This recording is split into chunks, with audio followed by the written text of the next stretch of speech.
programación orientada a objetos, la verdad es que es muy, muy extenso el programa y pues ese temario luego no nos da el tiempo para alcanzarlo a ver completo, ¿vale? Usualmente siempre tratamos de ver los 4 pilares de programación orientada a objetos, recordando que los 4 pilares pues son la abstracción, la herencia, el polimorfismo y ¿cuál es el otro? ¿Alguien me podrá recordar? ¿Me podrán recordar ese último pilar de la programación orientada a objetos?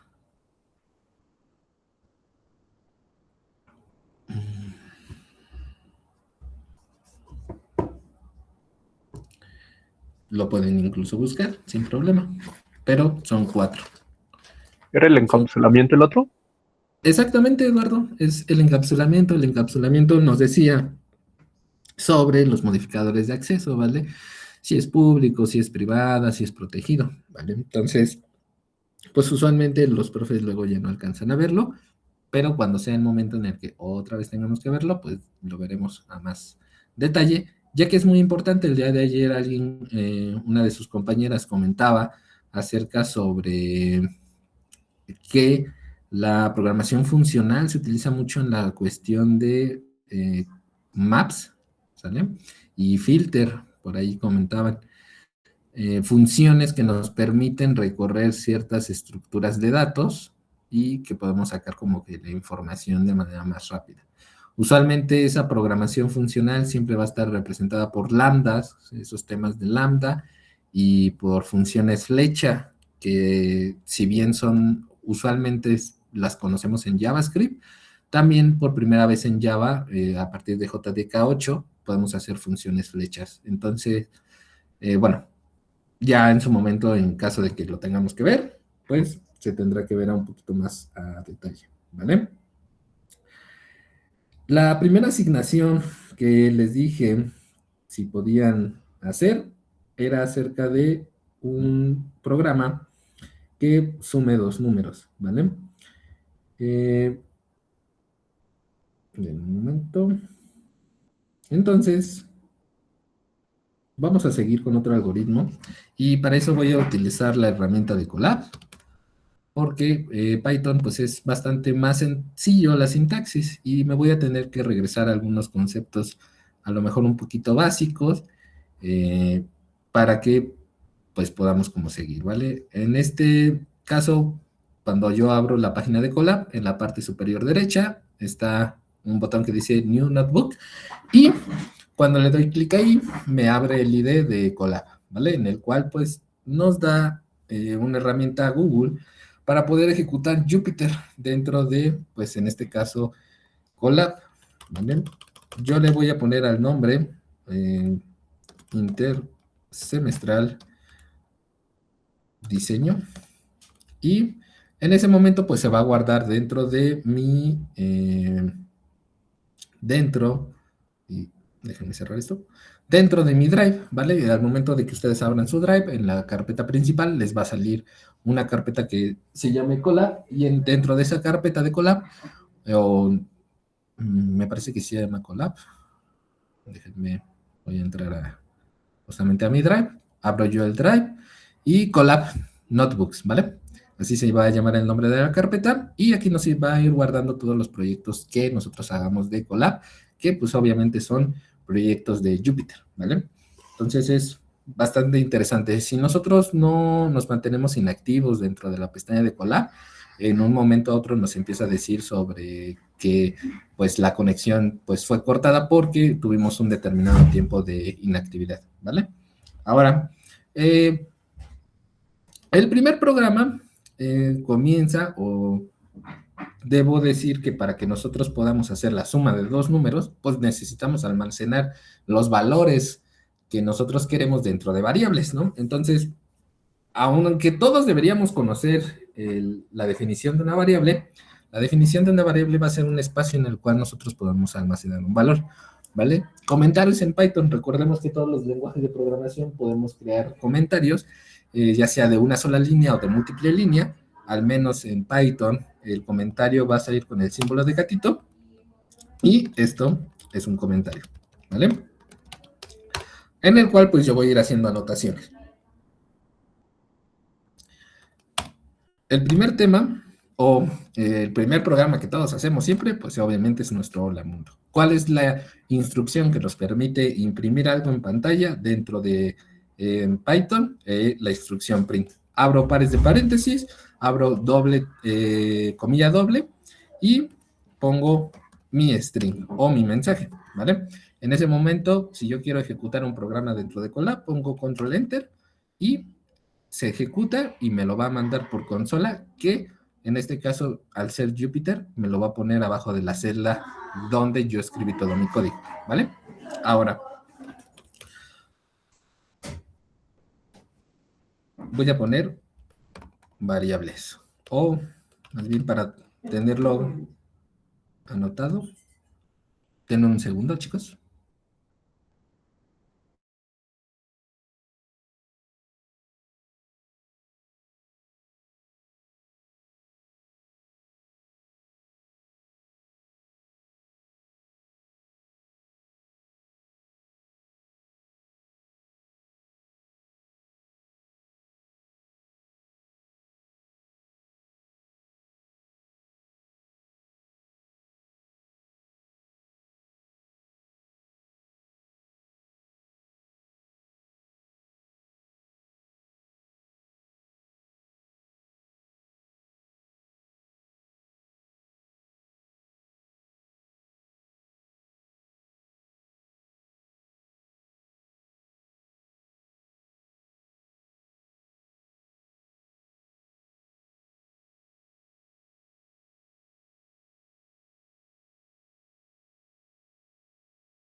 Una disculpita, chicos.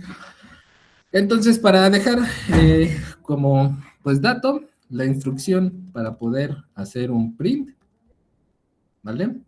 Es poner la palabra reservada print, un par de paréntesis, un par de comillas dobles, y dentro de las comillas dobles va a ir nuestro string, nuestro mensaje, ¿vale? O nuestro texto, que mejor lo voy a poner como texto. Y listo. Con eso es la instrucción print. Un ejemplo, pues, hola mundo. Y listo. Yo ejecuto, me va a salir en mi consola hola mundo, y ya está. Como lo importante, ya se los había comentado acerca de Jupyter, es que nosotros podemos fragmentar todo nuestro código, o sea, todo nuestro lienzo que tenemos para programar en Python, lo podemos dividir en diferentes celdas. ¿Cómo creo una celda? En la parte superior dice el símbolo de más, código, o puedo utilizar el atajo control MB. Entonces, si yo pongo control MB, me va a desplegar otra celda. Entonces, en esta celdita, yo voy a poner variables. ¿Cuáles son los diferentes tipos de variables que se utilizan en Python? Bueno, no voy a ver todas a detalle, sin embargo, les voy a comentar sobre, obviamente, el string, ¿vale? El string no lo estoy poniendo en en mayúscula la letra S porque tenga que ver con la clase sobre Java, simplemente porque acabo de iniciar el renglón, pero vamos a ponerlo como cadena de texto, que va a ser el string. ¿Cuál es el formato para poner una cadena de un string?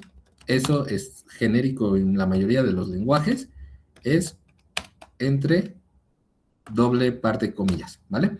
Ejemplo, si yo creo una variable llamada string y le pongo texto, es así como nosotros podemos escribir una variable dentro de Python. Ahora, dentro de Python no existe el tipeado como específico, ¿vale? Propiamente Python interpreta qué tipo de dato es. Entonces, eso pues obviamente nos es muy importante porque pues no nos estamos preocupando por si es un booleano, etcétera, pero sí tiene sus complicaciones. ¿Por qué? Porque llega un momento en el cual nosotros estamos manejando métodos, estamos retornando valores, etcétera, y no sabemos de qué o qué nos va a retornar, ¿vale? O sea, llega un momento en el que estoy creando un método y me va a retornar una variable, sí, es correcto, pero no sé de qué tipo es, y eso me puede llegar a afectar. ¿Por qué? Porque, por ejemplo, en Java nosotros para hacer un método poníamos public void, public string, public tal. Eso quiere decir que retornábamos el valor que nosotros le estábamos definiendo. En este caso en Python es un poquito más difícil de predecir cuál es el tipo de dato. Ahora sí que cuando nosotros estemos programando, todas nuestras instrucciones, pues vamos a tener que ser conscientes de qué tipo de dato es el que nos puede retornar. Incluso hay una instrucción dentro de Python en el cual nosotros podemos preguntarle, oye, ¿qué tipo de dato es este? Entonces, ese posiblemente es como un debug que nos va a ir ayudando, ¿vale? O como un tipo de bug para ir viendo qué tipo de retorno es el que voy a manejar. Entonces, hay que tener mucho cuidado que Python sí es muy bueno, sin embargo, no tenemos el tipeado, pero nosotros como programadores tenemos la responsabilidad de saber exactamente qué es lo que estamos manejando. Si estoy manejando texto, pues lo que más seguro es de que me va a retornar un texto. Si estoy manejando enteros, pues entonces me tiene que retornar un entero. O a lo mejor habrá casos en la que voy a recibir un entero, pero lo voy a recibir, lo voy a retornar como un string, como una cadena. Entonces, sí importa mucho ahí nuestra lógica y poner mucha atención sobre qué es lo que estamos trabajando. Entonces, las variables las vamos a definir como un espacio donde podemos almacenar información. ¿Cuál es la estructura de una variable? La estructura de una variable va a ser el nombre de la variable. Usualmente utilizamos camel case. Recuerden que en algunos lenguajes de programación como C, como Java, no podemos ponerle espacio al nombre de las variables. Entonces, igual, seguimos la misma lógica. Traten de utilizar camel case o pueden utilizar guión bajo. Usualmente también guión bajo está bien. ¿Por qué? Porque tiene incluso más compatibilidad cuando estamos utilizando un lenguaje como base de datos. Cuando nosotros utilizamos bases de datos, para representar el camel case SQL o SQL, lo que hace es utilizar guión bajo. Entonces, si quieren utilizar guión bajo o quieren utilizar camel case para los que no saben, pues es iniciar con la primera letra en minúscula y cuando sea ese espacio y pongamos otra palabra, va a ser esa con mayúscula. Entonces, empezamos con bajo, subimos y después volvemos a bajar con esta en minúscula. Entonces, ese es el camel case. Ahora, después vamos a poner un igual para decirle cuánto es el valor que va a tener. Entonces, así es como se va a estructurar una variable, ¿vale? Un espacio donde podemos almacenar información. Ahora, tenemos el tipo de dato string, ¿vale? O la cadena de texto. Ahora, ¿qué otro tipo de dato hay? Existe el tipo entero, ¿vale? O lo que nosotros conocemos como int. Características de ese, simplemente vamos a poner el valor numérico como tal, por ejemplo, 10, ¿vale? Ahora, una característica de un entero es de que no contiene decimales, ¿vale? Entonces, ¿cómo sería un ejemplo? Entero es igual a 10. Eso quiere decir que nosotros estamos creando una variable llamada entero y que tiene un valor de 10. Otro tipo de dato, el decimal, que lo vamos a conocer o lo conocemos en diferentes documentaciones como flotantes. Un ejemplo, 3.6. ¿Cuál es la característica? Que este sí contiene decimales. Un momento.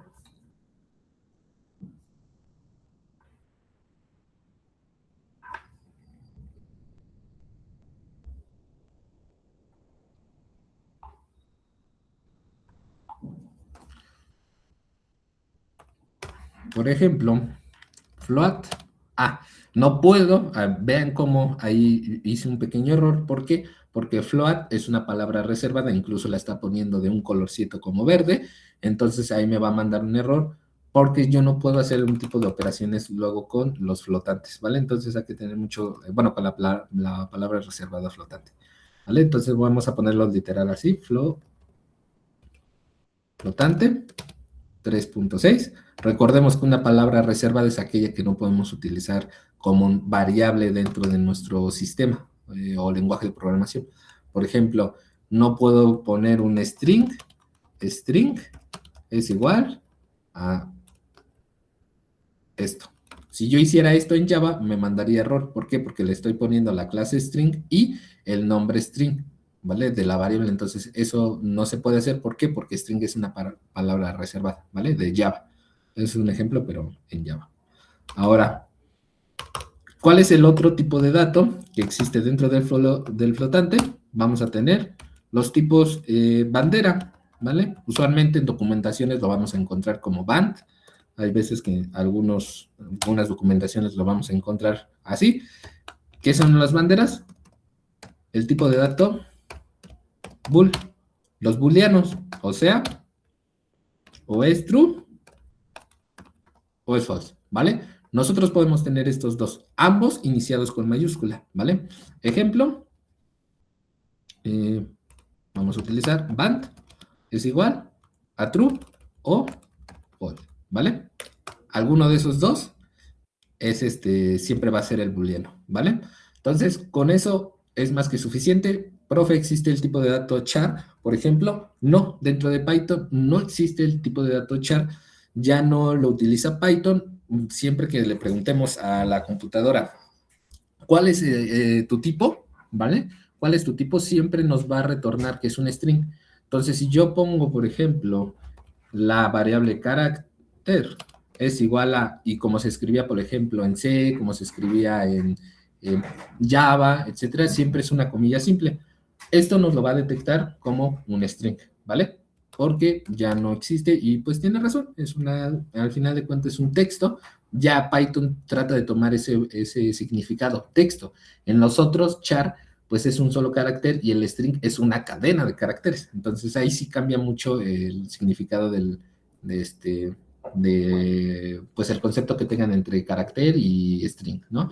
Al menos en Python, pues ya lo considera como un texto, entonces igualmente no es como tanto o muy importante utilizar los caracteres por separado por Python, pero en ciertos programas sí es y ciertos algoritmos sí es muy importante el tipo de dato char. ¿Alguien puede, eh, me pueden comentar en qué programa, a lo mejor en introducción a la programación o en programación orientada a objetos, utilizaron el tipo de dato char? ¿Para qué me sirve el tipo de dato char? Solo tengo un carácter y eso es como que, uff, ¿qué importa si solo tienes un carácter? Bueno, es importante. ¿En qué casos podrían utilizar el tipo de dato char? Pueden ponerlo aquí o pueden abrir su micro sin problema. ¿En qué programitas se les ocurre que podríamos utilizar el char? Ya sea en Java, ya sea en C, etcétera. ¿Hay? Eh, Ujú. Sí, Eduardo. Profe. Bueno, pues yo lo he utilizado cuando, por ejemplo, necesito validar una dirección de correo electrónico y declaro como char igual a la arroba. Ok, muy interesante. Ahora, declaras una variable char y la igualas a un número. No, bueno, yo no lo he hecho así, solo con letras y caracteres especiales. Ok, ahora te pregunto, Eduardo, ¿un char lo podemos igualar a un número? Por ejemplo, en C, en Java. Según yo sí, pero como tal ya no se podrían utilizar como números. Ya tendrían como que valor de caracteres. Bueno, serían tomados como letras o algo así, pero como tal ya no serían números. Ok, aquí en el chat nos están poniendo la respuesta y es muy, muy importante para sus programas. Nosotros, gracias, Paulina, nosotros podemos poner el char equivale a un número del 0 al 255, ¿ok? Si nosotros vamos a nuestro Google, ¿vale?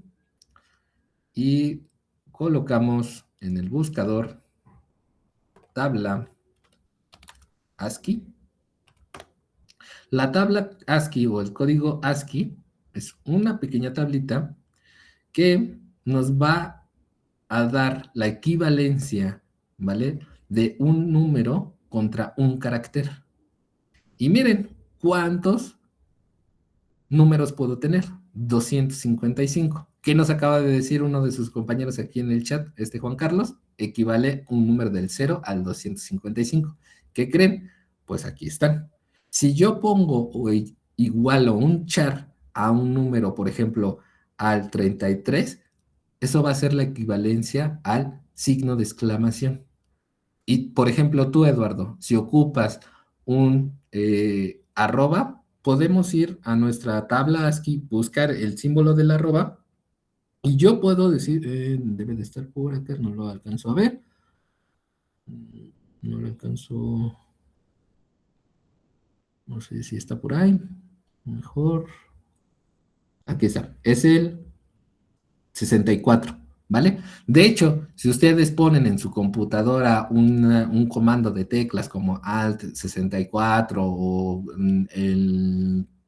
ahora sí que la combinación de teclas para poder utilizar ASCII, les va a hacer el arroba, ¿vale?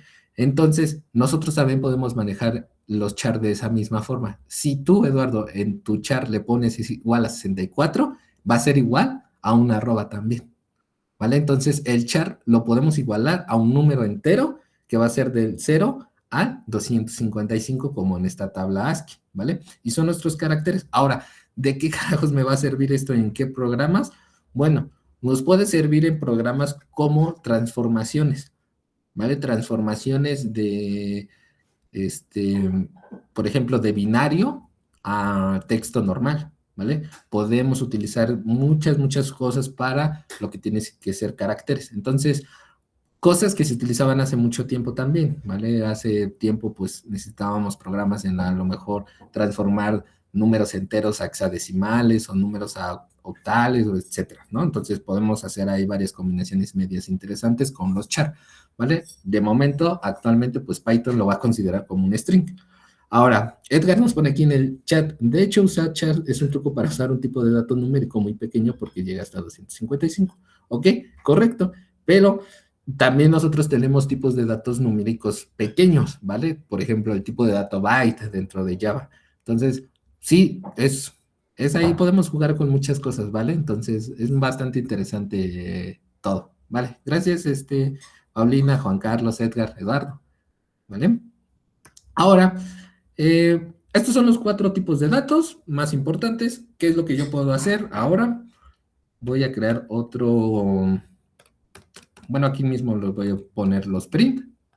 Print para mandar a hacer la impresión de cada una de estas cositas que yo puse aquí. Por ejemplo, voy a imprimir la variable string que puse al principio. En este momento, Colab ya me está poniendo de manera automática los prints. Para no escribir todo, le voy a dar tabulador y se van a escribir todas, ¿vale? Entonces, string, entero, flotante y band, que son las variables que yo creé arriba. Le voy a dar control, enter, solamente a la celda para que la celda de acá no se ejecute, ¿vale? Entonces, selecciona la celda que quiero ejecutar, que en este caso es mi celda 2, y le doy control, enter, ¿vale? En este momento me va a hacer la impresión de lo que yo tenía de mis valores de variable. Un texto, un 10, un 3.6 y un falso. ¿Dudas hasta aquí, chicos, de esta pequeña introducción a Python? De cómo se manejan las variables aquí.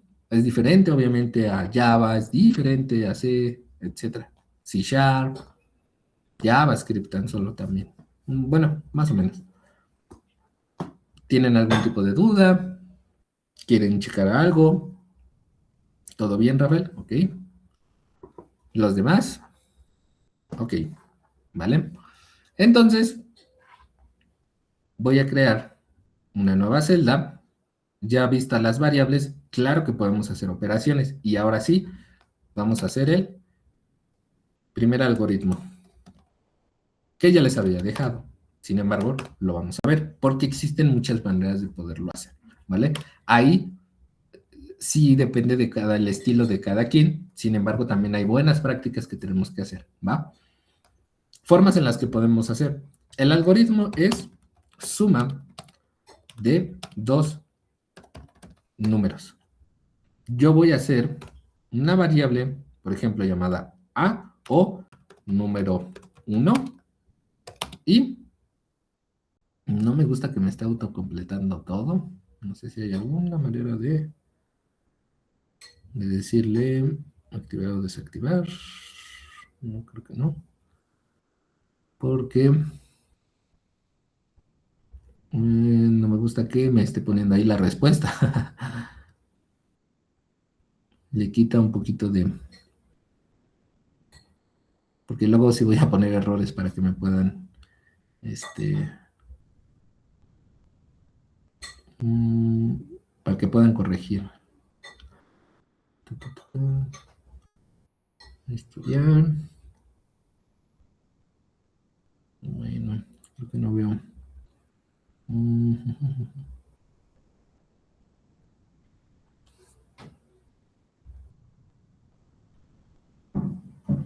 Así aquí en la configuración. Ah, mira. Voy a desactivar estas dos. Ustedes las pueden dejar sin problema, pero yo al menos la voy a desactivar para que no me esté molestando. Creo que ya no me va a completar nada. Entonces, número 1. En este valor le voy a poner que va a ser 1 y el número 2 va a ser igual a 5. ¿Yo qué puedo hacer? Puedo crear una variable llamada resultado y igualarla a la suma entre número 1 más número 2 y hacer la impresión del resultado, print resultado, ¿vale? Si yo ejecuto nada más esta celda, me va a aparecer el valor 6, ¿vale? Así es algo como lo que ustedes tenían que hacer. Habrá unos en los que a lo mejor por ahí hicieron un for y hicieron bastante cosas interesantes, lo cual también está bien. ¿Por qué está bien? No me acuerdo exactamente quién fue la persona que mandó un for por aquí y para hacer la suma de entre dos números, nada más. ¿Alguien de aquí? ¿Quién fue? ¿Alguien lo puso? ¿Fuiste tú, Ian? Sí. Ok. ¿Por qué lo de Ian? Chicos, ¿quién se quiere animar a participar? O escojo al azar. Pero ¿por qué lo de Ian estuvo correcto? ¿Por qué estuvo bien? A pesar de que yo le había comentado que en parte de la optimización utilizando Big O es incorrecto. Pero es incorrecto en la parte de optimización. ¿Por qué estuvo bien?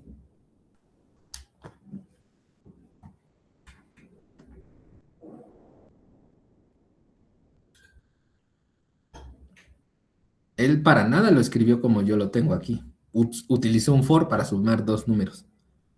Exactamente, Rafael. Cumplió el objetivo. ¿Cuál fue el objetivo? Súmame dos números. Eso es lo que les va a pedir su jefe. Háganme tal cosa. ¿Ustedes cómo lo van a hacer? Pues lo van a hacer.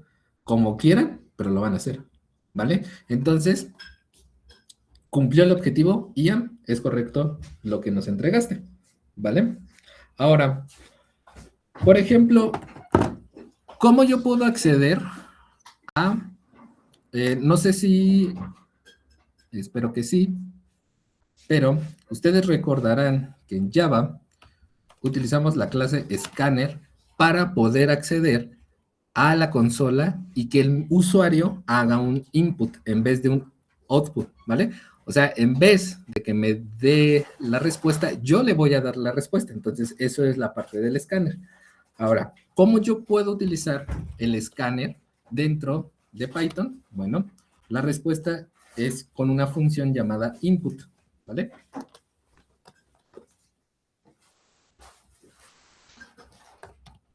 Input la vamos a definir como una función. Recordemos que una función siempre la vamos a reconocer porque vamos a tener un par de paréntesis y obviamente va a realizar algo, va a funcionar algo y va a ser una función. Entonces, una función que nos ayuda a poder ingresar a la consola y dar datos. Sin embargo, hay un problema con el escáner y con el input dentro de Python. ¿Cuál era ese problema al utilizar el escáner? Por ejemplo, nos decía el ejercicio, oye, necesito que ingreses tu edad. Y nosotros ingresábamos la edad, algo así se veía, ¿no?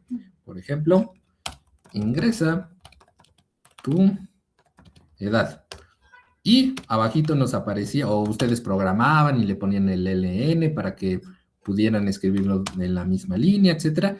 Y el usuario ponía un 21. Le daba Enter y en ese momento nos aparecía diciendo, eres mayor de edad.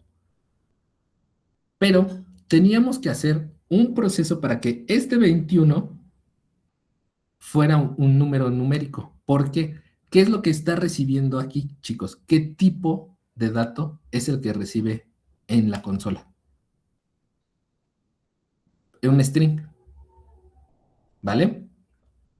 Nosotros en la consola, gracias, nosotros en la consola estamos recibiendo un string. Entonces, para cuando nosotros utilizábamos Java, etcétera, teníamos que hacer un tema llamado el casteo. Entonces, una característica muy importante del input es de que recibe un string.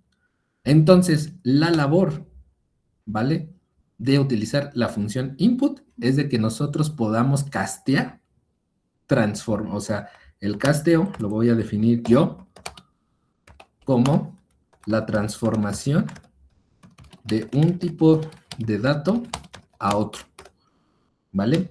Un ejemplo de string a flotante, ¿vale? Ahora, si yo quiero transformar este algoritmo a algo un poquito más dinámico, vamos a ver cómo es que se tiene que hacer. Yo pongo la variable a, la igualo, y le voy a decir input, par de paréntesis, y aquí también lo voy a poner, par de paréntesis, y el mensaje que se va a aparecer en la consola. Entonces, ingresa el primer número, 2 puntos, un espacio, para que como que no se vea junto el número en el texto, etcétera. Eso ya es formato de ustedes, ¿vale? Un B, un input, ¿vale? Ingresa el segundo número, un espacio, y finalmente un print, donde haga la suma de A más B. Ahora, vean la diferencia en la celda de arriba. Yo, por ejemplo, utilicé una variable tipo auxiliar, tipo auxiliar, en la cual va a ser el resultado y va a ser la operación. Yo aquí en esta celda estoy haciendo la operación dentro del print, ¿vale? Vamos a ver cómo Colab interpreta la consola. Nos está poniendo aquí un input. De hecho, recordemos que cuando estamos trabajando en páginas web, aquellos que ya fueron en página web, este cuadrito de texto en donde nosotros podamos escribir también es llamado input, ¿vale? Entonces, yo le voy a decir que va a ser un 1, le voy a dar enter, va a hacer el input 2 y me va a aparecer 12. Eso es correcto. ¿Por qué? Porque me faltó castearlo. Yo estoy haciendo la concatenación de 2 strings, ¿vale? ¿Cómo voy a hacer el casteo? Algo parecido a lo que era Java. Sin embargo, sí tiene un poquito de diferencia. Voy a poner un int, ¿vale? Y entre paréntesis, yo le voy a decir el input. Cuando te pregunte ingresa el primer número, castéalo a entero. Int, y acá lo voy a poner. Voy a ejecutar mi código, voy a poner el 1, voy a poner el 5, me va a salir un 6. Pregunta, chicos, ¿cómo puedo hacer que truene este programa? Alguien dígame necesito que me digan cómo yo puedo destruir este programa. En el input, es el input. Un número con cifras decimales. Exactamente. Si yo ejecuto este código y le pongo 4.5, ya me fui al carajo. Es más, ni siquiera me mandó a la B. ¿Vale? O sea, nuestro programa se tronó. Entonces, eso es correcto. ¿Quién participó? ¿Y por qué? ¿Juan Carlos? Ah, muchas gracias, Juan Carlos. Bien, es correcto. ¿Otra manera en que yo pueda tronar este programa?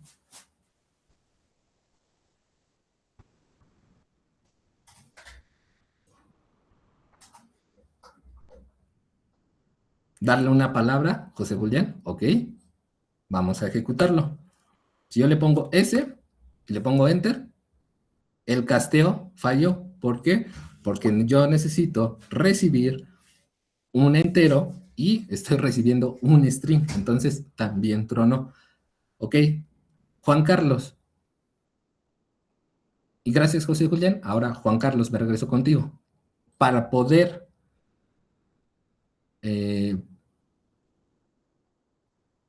tapar ese error que tú me comentaste acerca de los números decimales, ¿qué tendría que hacer? Castearlo como un float. Exactamente. Si yo pongo float en ambos, ejecuto el código, pongo un 4, pero en el segundo pongo un 5.6, 9.6, sin problema. ¿Vale? ¿Bien ahí, Juan Carlos? José Julián, ¿cómo puedo tapar el bug de un string? De que no reciba un string.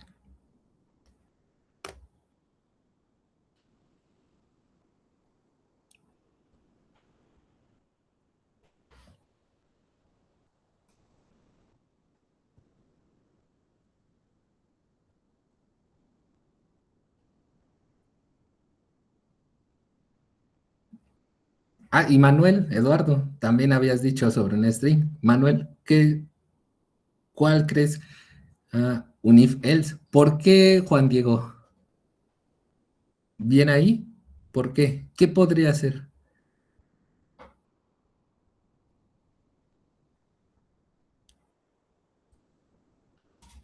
Si recibe una palabra, pues te Ujú. aventaría un aviso de que ingreses un número, ¿no? Ok. Pero el if else es si funciona si hace algo, yo voy a hacer otra cosa en caso de que no se cumpla. Pero solo se haría una vez. ¿Cómo lo hago cíclico? Porque si yo vuelvo a cometer el mismo error, o sea, la primera vez puse una palabra, me voy al else y me está diciendo, necesitas un número, ¿cómo vuelvo al paso número 1? Porque un else solo es para que se ejecute una sola vez. Con ¿Cómo un hago que while. sea así? Exactamente, ya, con un while, ¿ok? Edgar, con un try exception, ¿vale? Entonces también podría ser, existen muchísimas partes y eso es lo bonito, ¿vale? Podemos llegar al mismo resultado de muchas maneras, ¿ok? De momento, ¿qué otras implementaciones puedo poner aquí de esta manera? ¿Y cuáles son una buena práctica que yo tendría que utilizar? Es de que dentro del print no tendría que hacer la operación. Porque, ¿qué pasa si mi código llega a tener 2000 líneas de código? Y mi jefe me dice, ya no quiero suma, yo quiero una resta.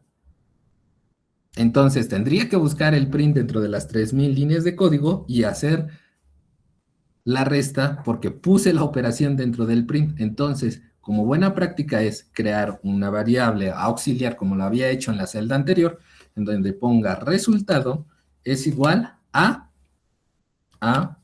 más B, y esa es la variable que yo voy a mandar al print.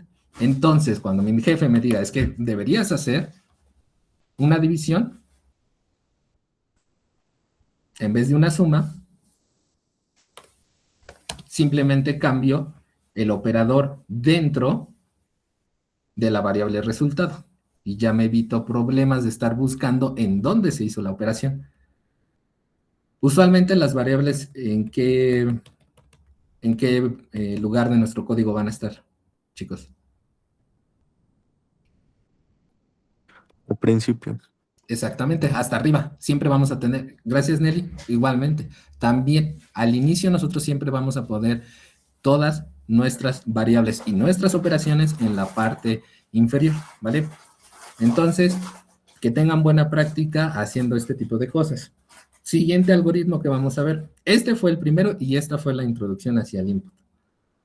Así es, más o menos como lo pueden hacer, como lo pueden entregar, es a decisión de ustedes. Si ustedes me quieren entregar un for o un while que nada más sume absolutamente dos números y quieren poner un try catch para que nada más sume dos números, sin problema. ¿Por qué? Porque están cumpliendo el objetivo del algoritmo, sumar dos números.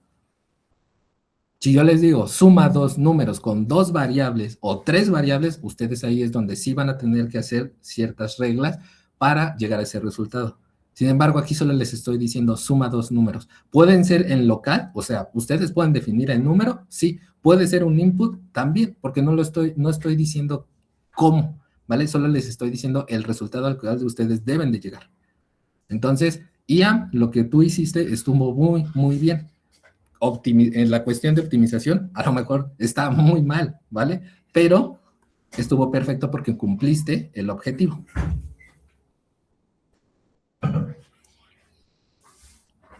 En cuanto al siguiente algoritmo que vamos a ver, voy a poner un comentario, es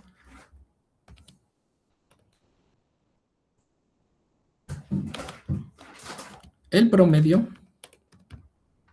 de 3 calificaciones.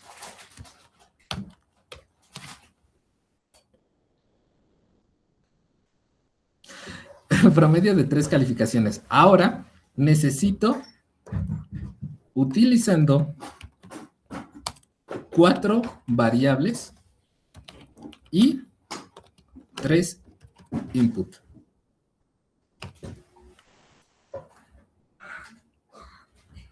Y obviamente, imprimir. 5 minutos. ¿Les parece bien para que puedan hacer este ejercicio?